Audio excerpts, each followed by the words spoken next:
So this is probably going to be the last panel for a while until I can get to a convention again. But it's one that was kind of buried in my messed up video files, so I thought you might want to see it anyway. It's from the 2013 Brass City Comic Convention, and it's hosted by Tyler James, and it's on the topic of crowdfunding a project. Now, James is a comic creator. He worked on projects like, at the time he was promoting a project called The Red 10 for Comics Tribe. It's kind of a superhero murder mystery in the style of 10 Little Indians. And this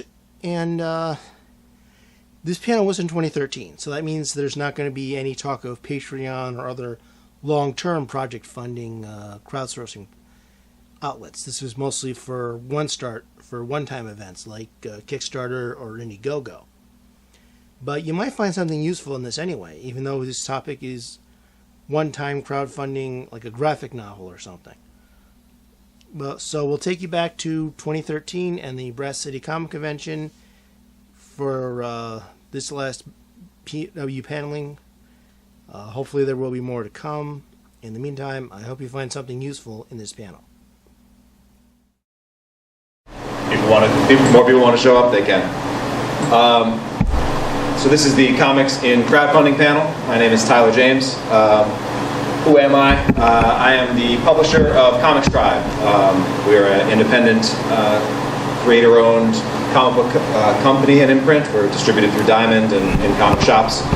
And we're also a website and web service for creators with a mission statement, creators helping creators make better comics. So there's a lot of resources for creators on there. And the bulk of my talk today is from things that I've explored and learned and figured out, and ideas that I've shared about crowdfunding, which has been quite the game changer. In terms of my crowdfunding credentials, this month last year, I ran a campaign for the Oxymoron graphic novel, which is a book that I helped pull together and was the editor on.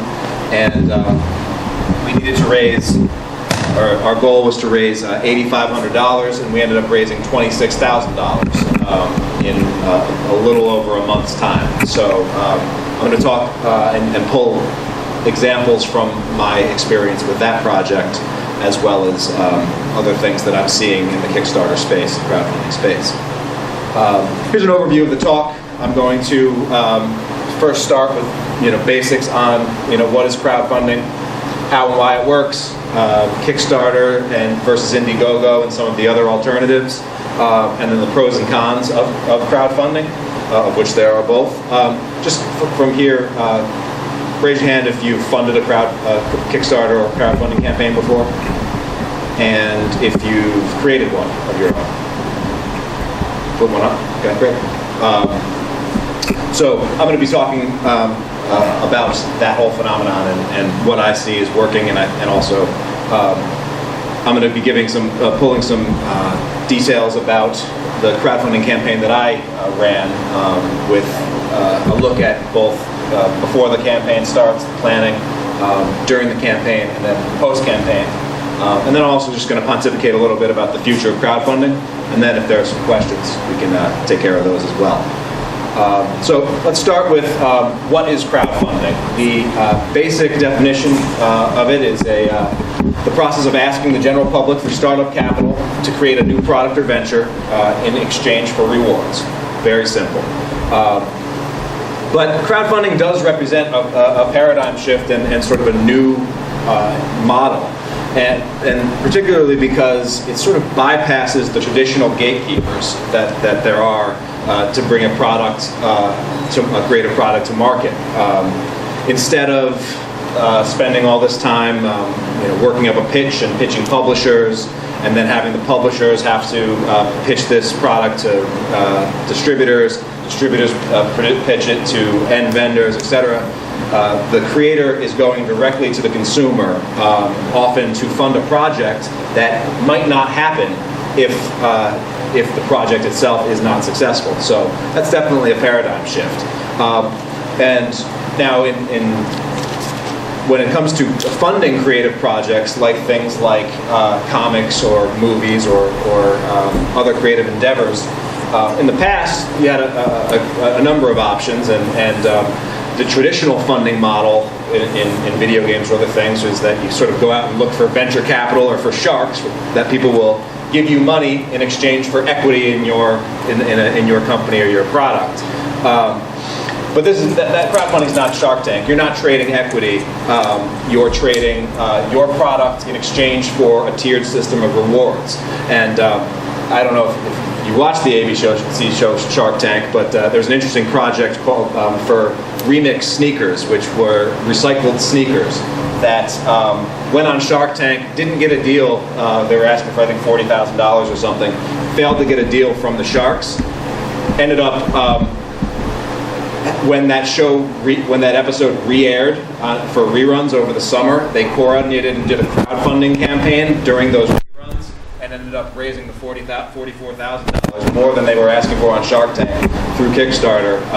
And so they got their money and didn't end up giving up any equity. So definitely a savvy use of the platform there. So yeah, this is a paradigm shift, and for Kickstarter in particular, it's focused on creative projects. So this is really shaking the game up for art, comics, design, fashion, video games, board games, technology, and other creative products. It's affecting all these media, and but my focus, given my passion and what I do at Comics Tribe, is on how it's affecting comics in particular. So I'll be taking a look there. And we're now at the point where we're talking about real substantial money here. This little chart here shows the amount pledged on Kickstarter versus what the current annual allocation for the National Endowment for Arts is. And as you can see, and that's just the Kickstarter platform. So as you can see, in terms of funding, there's real dollars being driven into these projects through the Kickstarter platform and through crowdfunding. It's also been reported by Publisher Weekly that sort of looked at the comic market, and if you're looking at estimated net revenues that flow to publishers, Kickstarter is right behind Marvel right now as the number 2 publisher. It's not actually a publisher, but if you look at the Kickstarter platform and compare the dollars coming in through that to other more traditional publishers and their efforts, Kickstarter is right up there, and I imagine will soon pass where Marvel is. This is a change. The traditional funding model, or for independent comics, and I'm using Image Comics is a great company, but I'm using their model as a comparison. Is the creator to create a comic book, you're on your own to produce it. So you're going to incur all the costs or the time and the work and the effort to put in to make the comic. You're going to pay for the art, pay for the lettering, pay for the coloring. And make your book. Then you bring it to your publisher, and this is where the dollars flow. So the dollars in the traditional funding model flows from the consumer to the retailer to the distributor ultimately pays the publisher, and then the publisher is also responsible for paying for the printing costs and everything else. And if there's anything left over, then the creator gets paid. Notice in this model, in the traditional model that most books in the comic market are out there, the creator is the last person to get paid here. Crowdfunding sort of flips that script. Consumer directly to creator in terms of raising the funds, and that's where the funds go. And then, if successful, the creator then determines how those funds get allocated. It's they're going to the printers with the funds. They're doing the shipping. They're doing USPS, etc. To execute it. But the dollars flow and the responsibility flows to the creator first there. And the cool thing is this still allows you to then enter the traditional system once you have a product. But the difference is now you've got a product that's already been paid for. So then you can sort of utilize the existing system, but from a stronger financial point. So it's definitely a change there. It's also important to note that crowdfunding is not charity. There's different forces at work there. And it's important, I think, for the success of any campaign that you run, that this isn't you putting your hand out. Instead, this is you saying, with passion and a lot of vigor, that this is what I want to do. Here's what I need to, from a dollar standpoint, to make that happen. And here's what all the awesome rewards that you'll get in exchange for helping make this thing happen.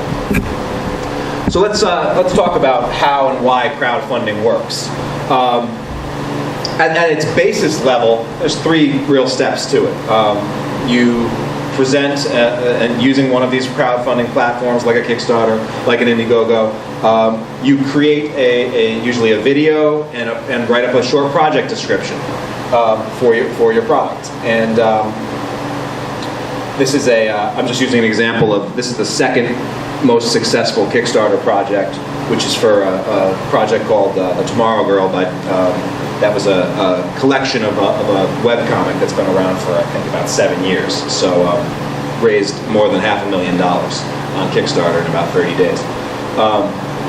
So yeah, short and sweet, video and project description. And in that project description, you're going to explain, what it is you're making, why it's important to you that you're making it, and how the resources that you raise are going to be allocated towards that project. Then you need to create reward tiers for backers. So what someone would get for $10 should be different than what someone who puts in $25 or $50 or all the way up to thousands of dollars gets. And it's really the reward tier system is the difference that makes Kickstarter not charity, but actually an exchange that is hopefully a win-win for all parties involved. And then, if successful, if you hit your goal, simple enough, you use your funds to make the project. Yeah, sounds good, right? Sounds almost too good to be true. I mean, the people are now, instead of, and for anybody that's done comics, you can go and do all this work and you create a book and then you're trying to sell it, and it's hard work to do. And Kickstarter is almost like, wait, this book doesn't even exist and you're selling it and you're raising all this money? How does that even work? I think it works for a lot of reasons. These are the ones that I sort of identified. First, you're not just selling a product. You're selling a dream. And that's an incentive for backers. Celeste mentioned being excited about contributing to the Veronica Mars Kickstarter project, because there's something that would not exist had it not been for the support of fans that wanted to see it come back. So you're sort of in addition to getting a product or some sort of physical reward or digital reward, you're also sort of bending the universe towards your will with those dollars and making something happen that might not happen otherwise. And helping to, and the best products, crowdfunding products, have creators that are really passionate about it, and so you sort of get that chance to make that happen. So that's good. Another brilliant thing about the model is there's sort of what I call instant gratification. So you're not going to get the reward right away, but you get an immediate, as soon as you back a project with your dollars, that you add an extra backer to that list. You move the needle on the project reward higher. You get them one step closer to your goal. And now you get sort of brought into a campaign that often there's a lot of behind the scenes for backers only exclusives and things like that. So you sort of get the reward of being a part of this campaign and sort of that altruistic feeling right away. That's I think powerful for backers. And at the same time, you're not charged unless that project is successful, and usually that's not until the campaign ends, which is so it can be a month away. And then that won't show up on your credit card bill for another month or so, and so it's sort of like you get that instant buzz and you don't pay for it until later, and that's always been a brilliant model to raise more funds than you might if it was just here's cash. I hope you do something with it. There's also with crowdfunding campaigns, it's a focused campaign that provides a time pressure to act. Anybody can sell anything on the internet, and there's millions of billions of things for sale on the internet right now. But when you're running a crowdfunding campaign, there's a window, there's a time pressure, and so either you're going to help it or you're not. And if you don't help it, your chance to have an impact is gone, and that creates an impetus to act that isn't just there on any online store. And then the last reason why crowdfunding is really working is because it's turning into a platform that is attracting shoppers. There are people, and especially overseas right now, that are actively looking for projects and products and comics especially to support on Kickstarter and other crowdfunding programs. So if you can get your product on those platforms and start building some buzz for them, it's going to attract more backers than even the people that are already fans of your work. Just looking at crowdfunding platforms, there's a lot of them out there. Kickstarter is the big player in there, but Indiegogo is also very popular. And every time I look, there's new ones popping up that are a little bit more niche, and some of them actually do. I think Crowdcube might be one that you actually are trading equity in exchange for crowdfunding, and some of these other crowdfunding sites have more niche audiences. But for comics, it's really Kickstarter and Indiegogo that are the two big ones that you would use. Just to talk a little bit about Indiegogo's selling points. What they have going for them is that they allow for a flexible funding campaigns, which means that even if you don't hit your goal, they'll give you some of the money that you raise.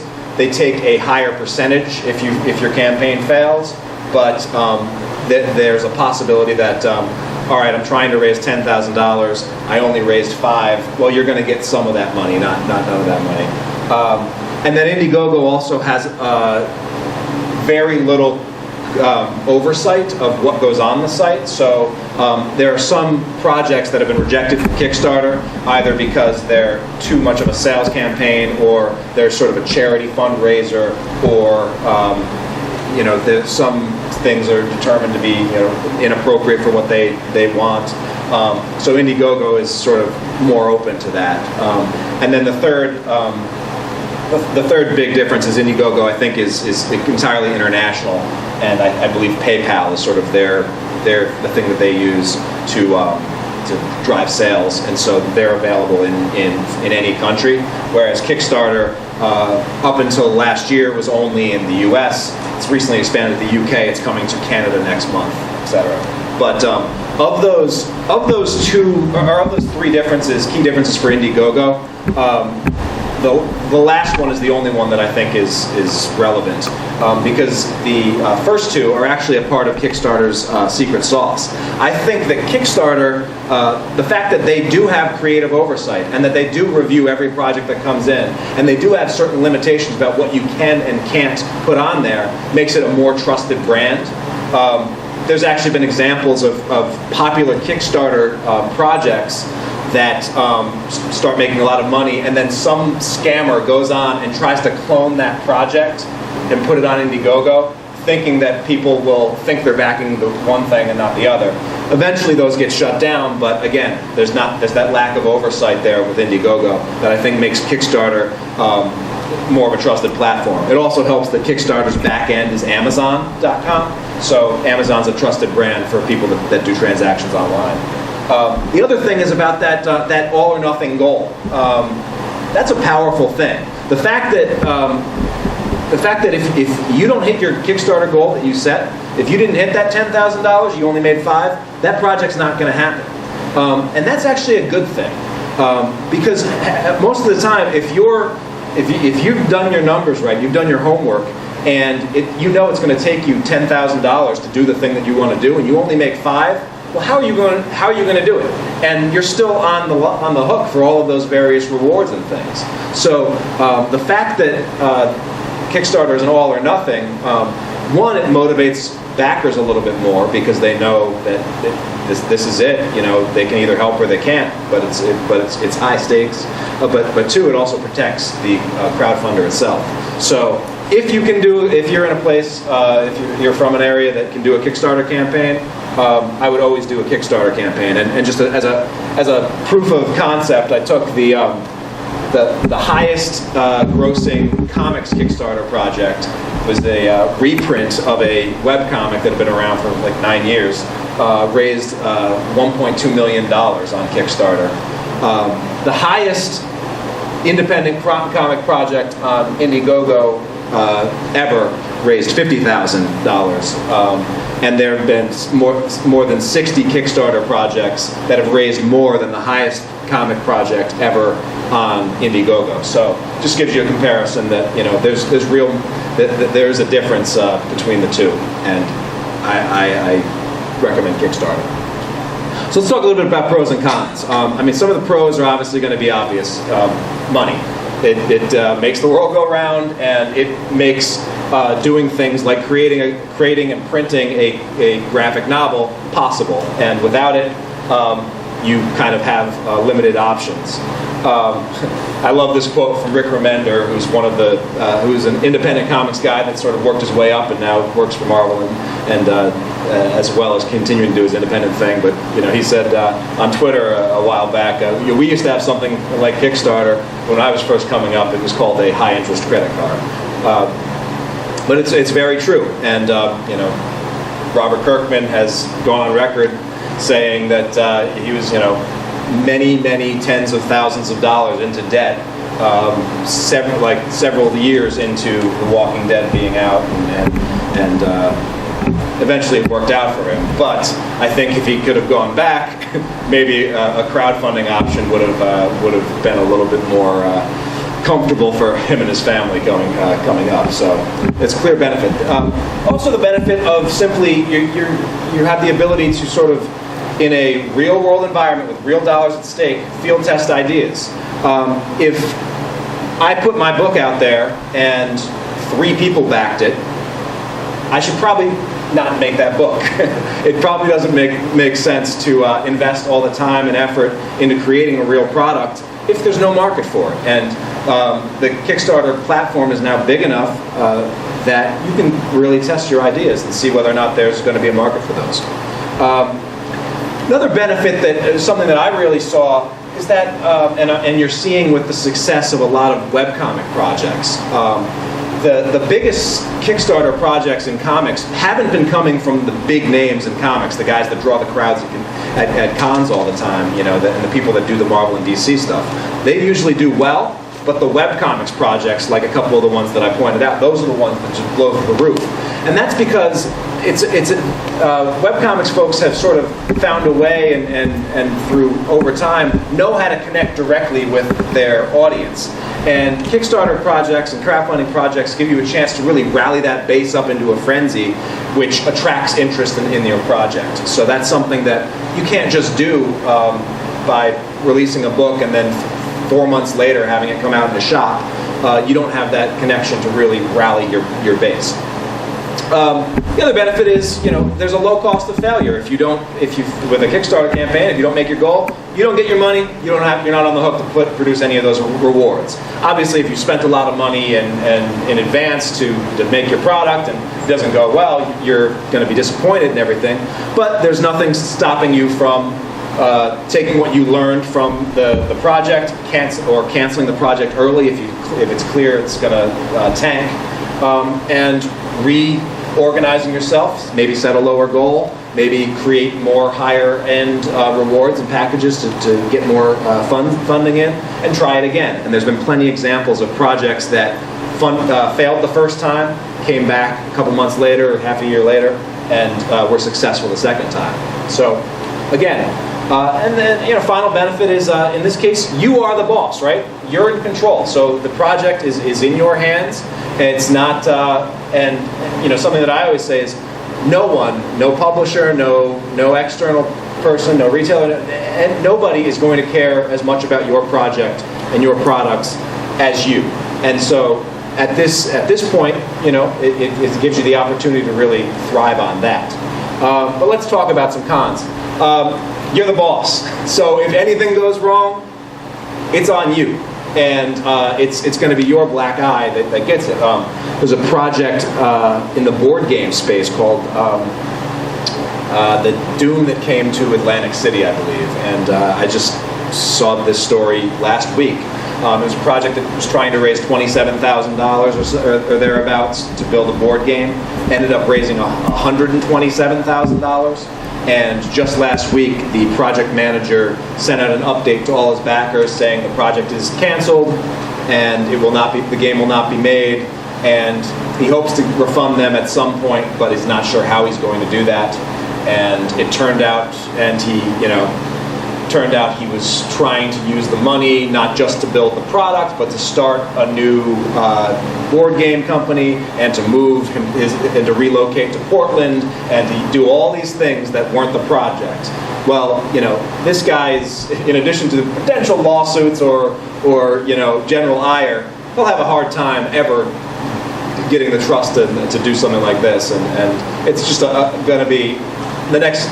It sounds like from reading it that the last 8 months since he's been funded, or 12 months since he's been funded, have been a nightmare. It sounds like that nightmare is going to continue for a while. So, there's real things to think about when you're taking on something that may be beyond your scope and abilities to deliver on. And it was clear that with this case, that was the case. There's also the chance, we talked about, I think a lot of people going into a Kickstarter project would be worried, well, what if I don't hit my goal? As I said, you don't hit your goal, that's not the worst thing that can happen. The worst thing that can happen is you hit your goal and you can't make do on what you promised to do with that goal. And there's a lot of reasons for why that might happen. I think the main reasons for that has been things like you set the initial goal too low for what you actually wanted to do. Your cost estimates were off base. A lot of creative people aren't math people, and working a spreadsheet is, not they're not as capable of doing that as they are, working a pencil or creating a brilliant piece of art. And so, if you really can't do that stuff, you're going to be in trouble with managing a project like this. There's also lack of skills and expertise. It's one thing to be able to draw a nice picture or write a good story, but doing all the things to take it from that piece to a finished product fulfilled and in end reader's hands, there's a lot of work there. Publishers actually do stuff. There is something to that. There's also a chance to fail, that you're not accounting for all the costs that a project are going to happen. I am not immune to making these mistakes. I didn't factor in the cost of storing all of these books that were not going to be able to fit in my apartment, and so that's an additional ongoing cost. That was something that wasn't in my initial calculation.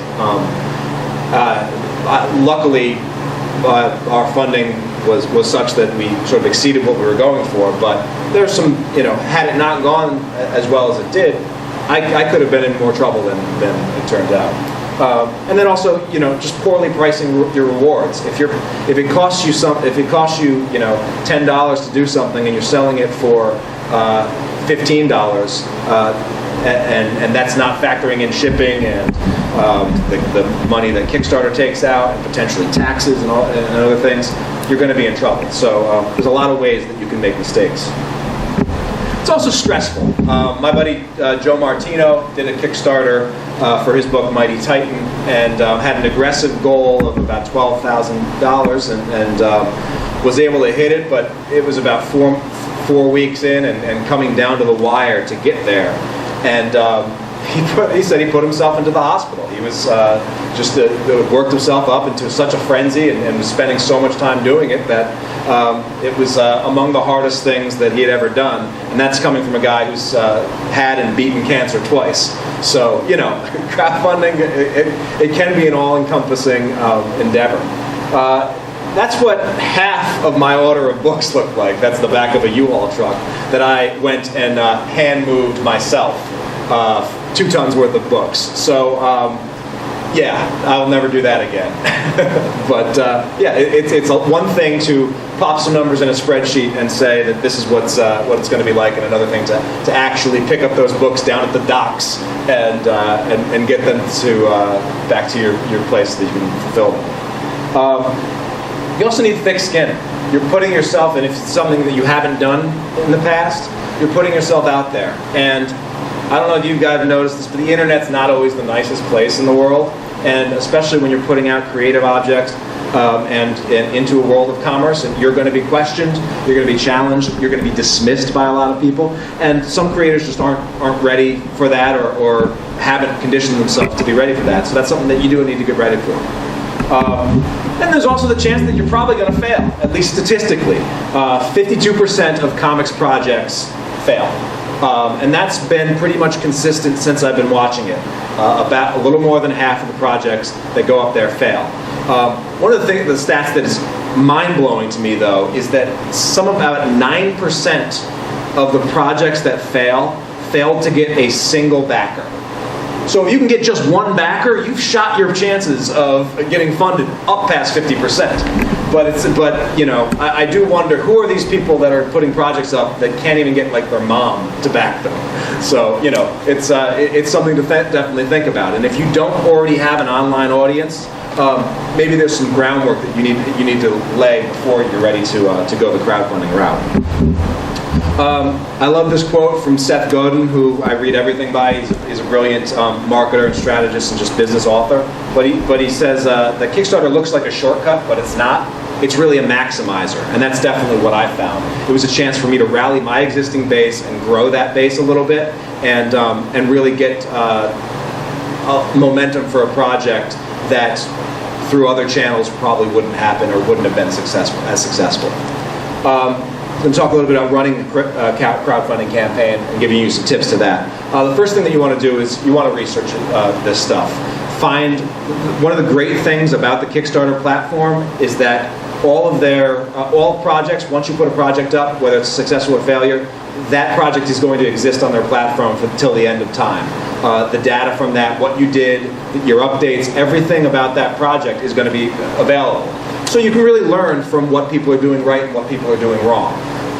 And so, you know, in addition to doing things like researching other projects that are similar to what you want to do, you want to actually go and research all the rewards and get your printing quotes, do as much research, collect as much data as you can to make sure that you know what you're going for is viable and that you're not going to have one of those worst case success stories.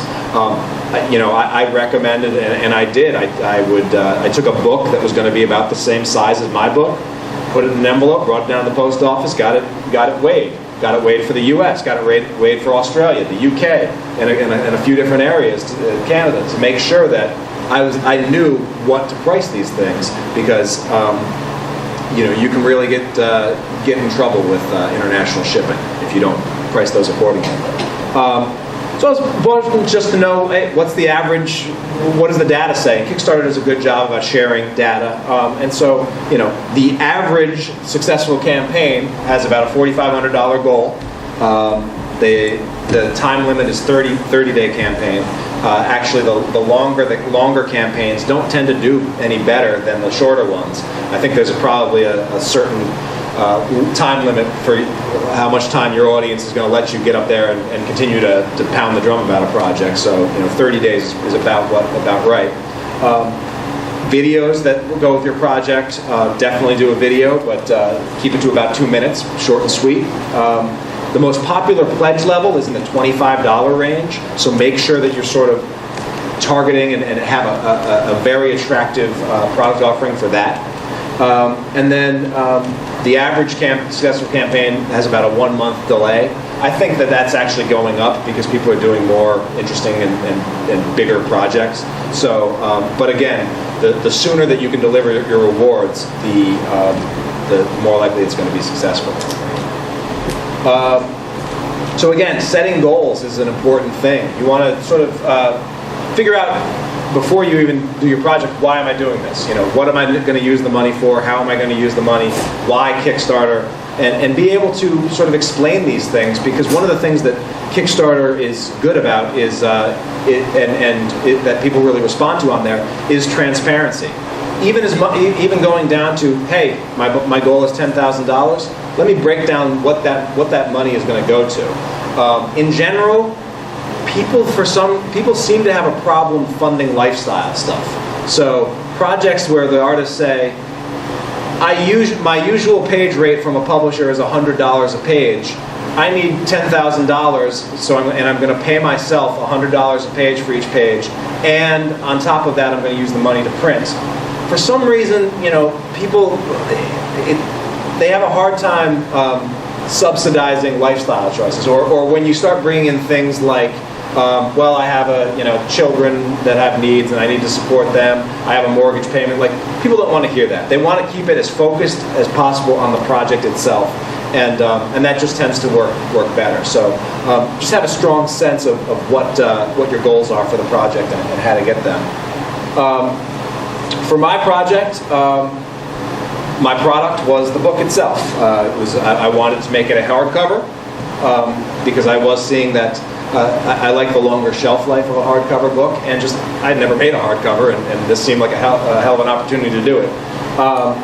My sort of base, I made the hardcover itself. I priced it at that $25 range, and then had the premium version of the hardcover with a sketch inside come at $35. So that boosted our average price up a little bit. And I did a video where I basically explained, I showed some clips and images of the project and stuff that had already been done. We had completed about 90% of the project, because one of the things that I noticed was the Kickstarter projects that have more done tend to raise more money. So if you have more to show, you can raise more money that way. And clearly I only have one T-shirt, but I did a video and really tried to explain why this was important to me. The awesome creators that were involved, and that it was a good book, and that people should back it. And so that helped. One of the cool things about Kickstarter is anybody can start a project. There's no fee to start a project, and there's no sort of timeline. So I hit the start button on my project about 2 months before we went live. And so I was able to start working on it slow and steady. I've never been a crammer. I've always been like, I'll do a page a night in college and whatnot. And I'm sort of the same with my comics work. I like slow and steady progress.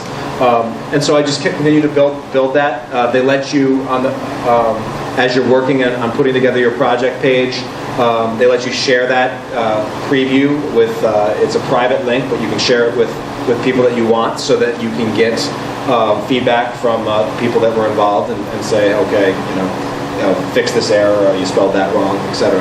And so you really have time to build your project.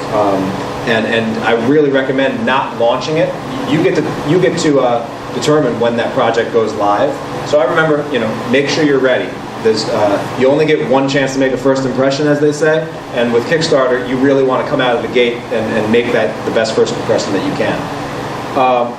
Again, do the math. I've got on my website, comicstribe.com, I have a spreadsheet that's sort of a sample template that was helpful for me to really see that I wasn't going to break the bank on this, and that I was pricing things accordingly. But you really want to do a good job at that. And then setting your goal, it's an important thing, because as we said with Kickstarter especially, it's an all or nothing thing. So on the one hand, it's sort of you have a bit of a Goldilocks problem, right?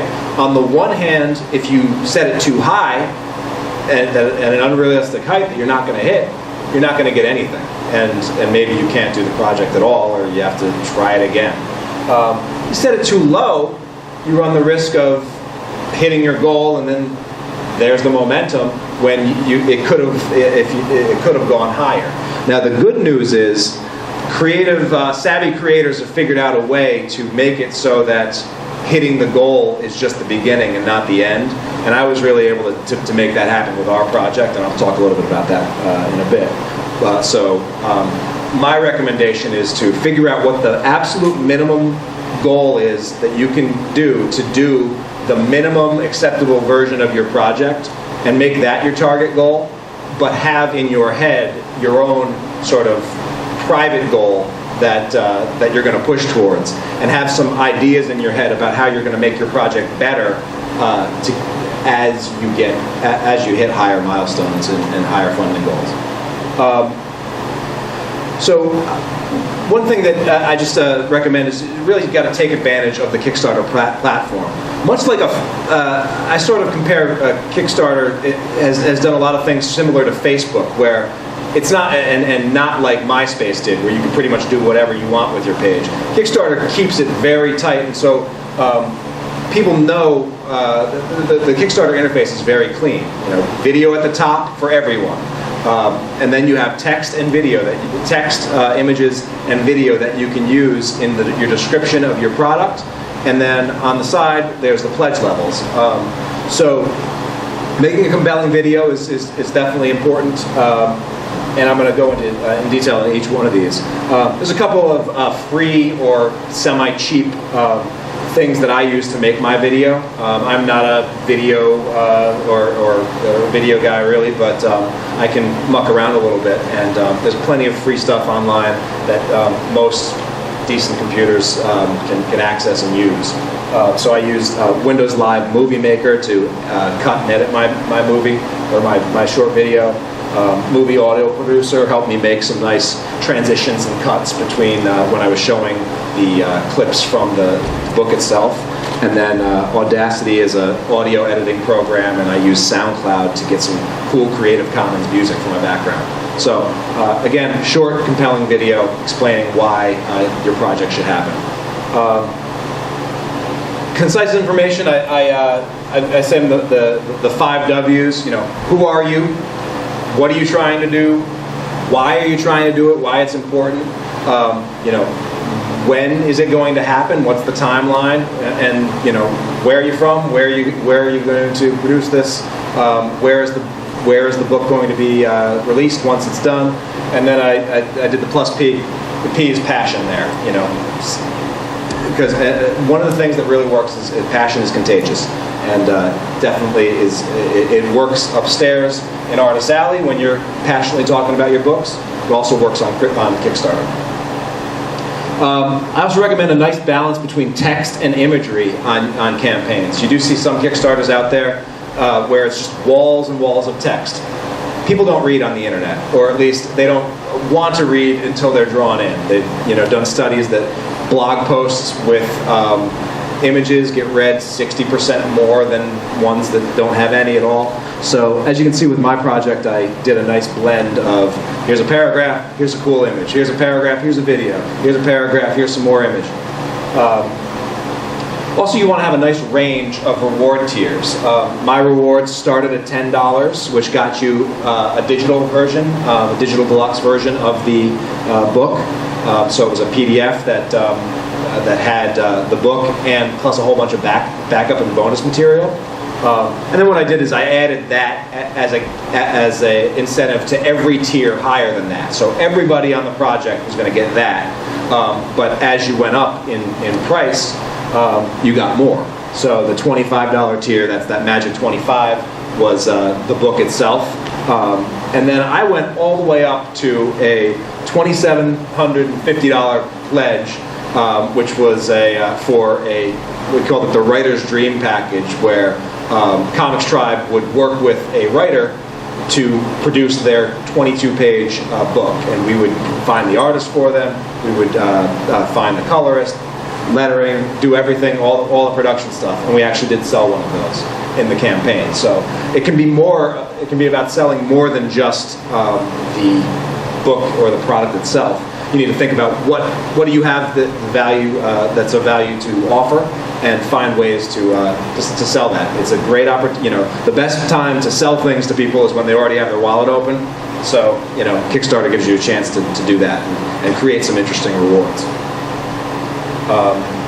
Always visualize your rewards. It's one thing to say, yeah, you'll get the book, but I mocked up what the book's going to look like.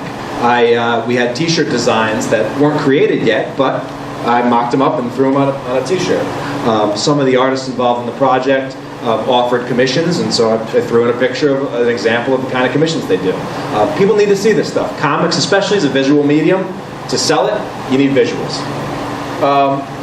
Then the other thing is you need to rally your base and make sure people know about it. So I started even before the campaign launched. A couple weeks before, I told people that there's I think I announced the project itself and that I was working on it some 4 months before Kickstarter even started. I announced the project launch date for the Kickstarter specifically a couple weeks before, and then did a number of outreach, email blasts, social media, etc., to get the word out once it did launch. During the campaign, I recommend you want to give people a taste, or even more than a taste, of the project. The more that you have to give and to show of your product, assuming it's good and not awful, the better your project is going to do. So with my particular book, it has 10 stories in it. I packaged up one of those stories in its entirety and gave that out for free, and put a link right on the Kickstarter page that you could download an entire one of the entire stories in its entirety for free. Now, some people sort of are afraid to, well, is that giving away too much, etc. In my mind, getting the physical product is definitely different from getting a digital product, and it was a better sale. It was a good sales tool, and seemed to work out for us. So, as much as you have to give, as much as you can give, I say give. The other thing that I did that was really successful was I celebrated milestones along the way. Instead of just repeating the same thing. I have a Kickstarter, I need money. I have a Kickstarter, I need money. I have a Kickstarter, I need money. I didn't do that. I waited until the project got a little bit of momentum, and it didn't have to be a ton, but it had to be something, and I would celebrate milestones. So, at the 10% funding mark, I threw in a new incentive and added a new pledge level. And so instead of updating the project without anything that's worth really talking about, I was able to say, hey, look at this new thing that we've added on at the $50 level. So that kept interest on the platform. At the halfway funded mark, I gave every backer a digital copy of a previous graphic novel that I did. Again, this gives you an opportunity to really delight and rally the fan base behind you. So what really worked for us was, even before we hit our funding goal, just as we really celebrated milestones along the way, it made people feel like, wow, there's something going on here. This is actually. I had plenty of people tell me after the fact this was the most fun campaign they've ever backed, and usually you don't consider giving money to somebody for a product down the line as fun, but that was the case, and so we celebrated milestones along the way. One mistake I see people doing is talking about stretch goals and and they haven't raised $10 yet, but they're trying to make a $10,000. They haven't raised $10 yet, and they're talking about what they'll do when they get to $25,000. That's a no. Instead, celebrate that first backer. Celebrate those first 10 backers. Celebrate that 10%, because that's what's going to keep the momentum going in your project. The other thing that I really saw during the campaign is, it's true. Money attracts money. The more money that your project brings in, the easier it is to bring in more money. Part of that is just because nothing attracts a crowd like a crowd. The other thing is that Kickstarter itself only gets paid when your project gets funded. So all those 52% of projects that don't get funded, they don't make any money on. They only make money on the winners, on the projects that hit their goal. As such, the algorithms that determine where your projects get shown on the Kickstarter site, they favor the winners and not the ones that are not doing so well. So getting out of the gate hot and being considered a winner ends up being a self-fulfilling prophecy.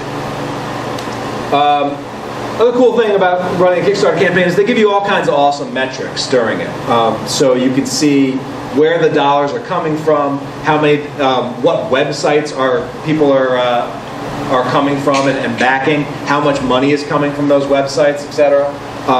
There was a blog post on Bleeding Cool, which is a comics and pop culture website, that was about our project, and I saw that brought in $1,300 and 27 pledges. So it was clear that that site itself had a big impact for us. And as a publisher, I can say, okay, well, that's probably a good publisher to consider advertising with, or a good site to consider advertising with down the line. So one of the questions that I've sort of briefed on, you'll see that green line, it's very, very thin, but it's right under the 8,500 mark. That was our funding goal, and you see we hit it about maybe a fourth of the way into the campaign. How do we keep the momentum going? And how do you do that? The answer is to make the project better. So what I did was I created a tiered system of things that I would do should we hit different funding goals. So for example, at $10,000 raised, everybody that was at $20 or more or $15 or more got a new bookmark, oxymoron bookmark with their book.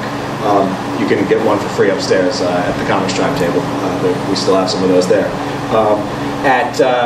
At 15K, what I was really excited about doing was bumping the size up to this from a standard comic book sized to the same sizes like the Walking Dead hardcovers that I love so much. So I was able to bump that up.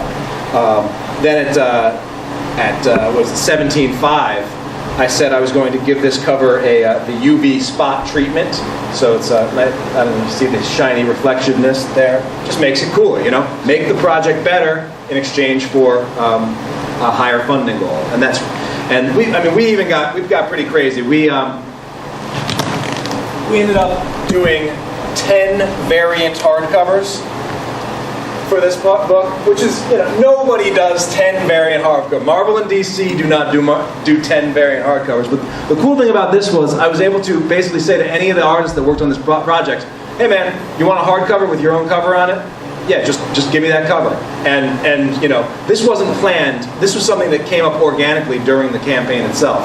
We had no plan to do this, but as it kept building, and as I was working with my printer, he's like, "You want to do some variants? You can do variants." And I'm like, "All right, we'll do 10." So, but that's how you start. That's how you keep the momentum going all throughout the campaign. And one of the other cool things that we did at the very end of the campaign was I use a service that allows you to sort of do a live call-in radio show sort of on the internet. Podcasters use it a lot. And I did like a end of campaign party. And so a lot of the contributors, the creators that were involved in the project called in, and a lot of backers called in. They asked questions, they just, talked to us about the project. We had the chance to thank them for their support. And we did that for about 2 hours. And just during that show, we raised, and in the last 2.5 hours of the campaign, we raised another like $2,500. So it really went right up to that very last minute. Let's talk post-campaign fulfillment. This is really what makes or breaks your projects. Know that once the campaign ends, the clock starts ticking again, because you tell your backers, this is when I'm probably going. This is when I expect to deliver your rewards, and they're now waiting for. You have their money. They're waiting for their stuff, and that all that goodwill that you build up during the campaign can get squandered and lost if you start taking advantage of that. So there's going to be stress. I only recently fulfilled the last backer for my project, and I'm still stressed, But I got a bunch of books to sell. I got to move them. But it was a stressful project to know that you had both financial and a emotional and support investment in you, and so there's stress to wanting to deliver on that. So it's something to know about. You also want to be set up with PayPal or a online store. I had probably another $500 in orders for people that just missed the deadline on the Kickstarter but still wanted to back the project. I wasn't about to turn those away, but we had to use something outside of Kickstarter. PayPal was my preferred.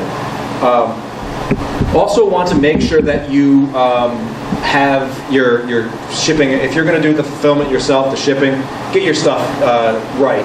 I use Uline, which is the shipping supply store. They have great products. Wanted to make sure the books got them in good shape. I invested in some good shipping materials with them. I also did the Dymo and Indicia service, which is sort of a online mail service that's integrated with the U.S. Postal Service.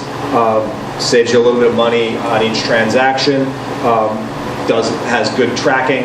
I've invested in a nice shipping scale and a thermal laser printer, and probably saved me at least 80 hours of work compared to writing out labels or filling out customs forms, etc. So if you're going to be doing more than a couple dozen, something like this was a worthwhile investment. This is not my campaign. It's a guy named Jason Brubaker that had a $100,000 Kickstarter campaign recently, and that's what fulfillment looks like. It's an endeavor, to say the least. He was smart enough to know that many hands make light work, as my mom used to always say, and he had a number of parties on the weekends that were shipping parties, and he invited his friends to come over and basically had some drinks, and they mailed and packed and got ready to ship a bunch of books out of his garage. I'm doing that next time. Also want to just keep the communication going. One of the cool things about Kickstarter is your site, they allow you to post updates to everybody that's backed your project. You can keep doing that long after the project is over. So what I did throughout was when the proof arrived from my printer, made a small video to show them. And when pictures came in of books, I would take those and share those along the way. So just keep, let them know that, hey, the book's coming. And even now, I still update them on what the future holds for this character and the other series and the other things that Comics Tribe is doing. I'm going to talk just briefly about the future of crowdfunding, and then I'll open it up for questions. It's important to know that Kickstarter is a toddler right now. Okay, it's been around since 2009, I believe, so it's about 4 years old. It's still an evolving platform. I think Kickstarter is where Twitter was maybe 3 years ago, in that the general public is still not really aware that it exists, I think there's a lot that's going to it's going to continue to develop as a platform, and it's something that I've noticed that they continue to they listen to their user base, and they continue to improve the platform, but there's also going to be some challenges. Last year, as Kickstarter continued to be more and more popular, and there would be even bigger and bigger projects, some people were asking, is this a bubble that's going to burst? And it's a good question, and I think there is a reservoir of trust that is being given to Kickstarter backers of just money and support that seems a little bit irrational for what you get in return. There have been informal studies that suggest that some 60 to 70% of Kickstarter rewards get delivered late. And for a public that is pretty fickle, and that 2-day Amazon shipping, is if it comes on day 3, you're going to be mad. I do wonder if the 60% late and backing a number of projects and having a couple fail and a couple and a bunch late and some that you were let down on. I wonder if that that irrational support and is going to result in savvier backers and more of a willingness not to back things. But the bubble's not. The bubble is not even close to being ready to pop yet, I don't think. Last year, when I ran my campaign, there was $387,000 of live dollars pledged on Kickstarter. I checked it again right now.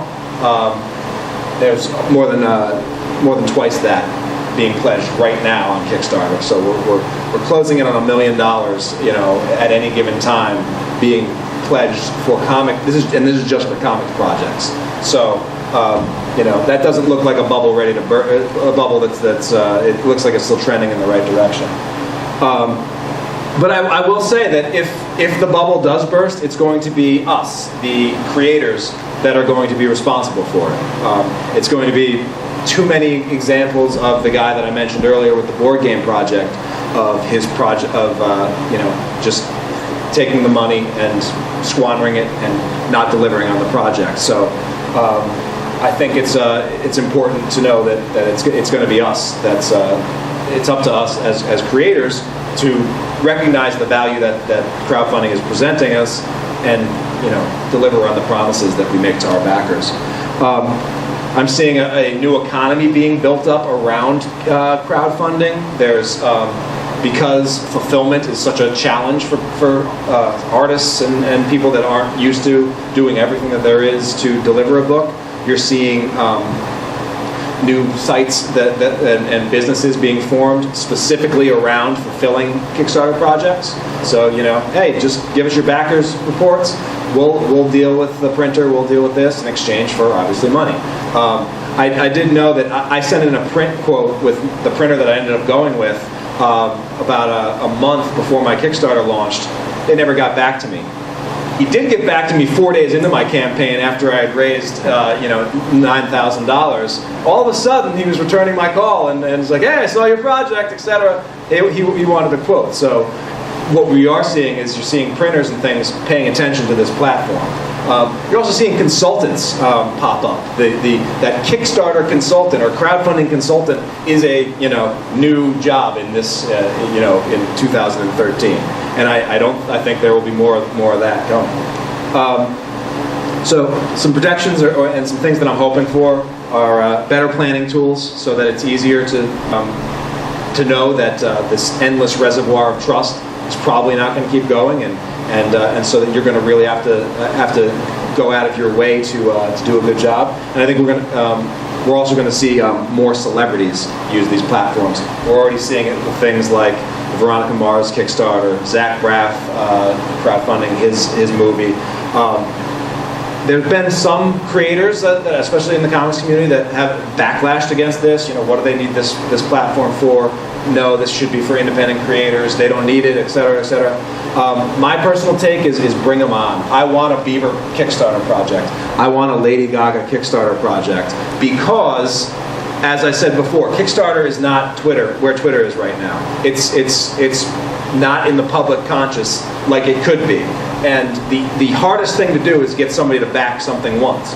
Once you're in the Kickstarter system, once you've backed one project, now you're getting regular Kickstarter updates. And it's you can fund a project with 1 or 2 clicks. That makes it very, very tempting to keep backing projects. And as I mentioned, there are more and more people shopping on Kickstarter, looking for projects to back and looking for new talent and new creators. So anything that we can do, including bringing on Gaga and bringing on Bieber, to grow that platform, will eventually trickle down to us, the creators. In terms of one thing I've talked about, and one thing I was worried about with whether or not to do Kickstarter for this project, the oxymoron was, well, is this the project I want to spend my Kickstarter capital on? And that was sort of wrong thinking, I think. That assumes that you only have one shot to do it, and once you use that up, you can't ever do it again. And I don't think that's the case. I think it'll be that case if you don't deliver on your promises. If you can't deliver on what you say you're going to do, yeah, that's probably the only time you're going to get a chance to do it. But it can also be if you do deliver on those promises, or go above and beyond what people expected from you. It can be a renewable resource, and we're seeing that with a guy like Jimmy Palmiotti, who has to date funded 4 projects with Kickstarter, and has continued to use that and go back to it, and he's obviously been able to deliver on those promises, and his fan base keeps coming back, and these projects seem to be growing over time as well. So that's exciting to see. Is crowdfunding for you? I mean, it's going to be a personal choice.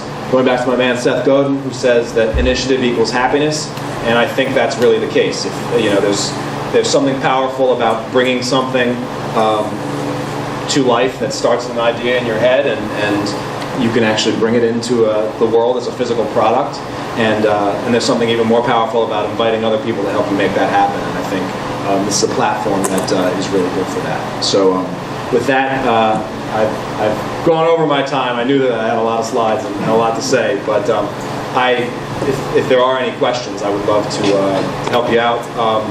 But I'm going to actually take this back upstairs to the Comics Drive booth, which is on the next floor up in the Artist Alley. So if you have questions, please come see me there.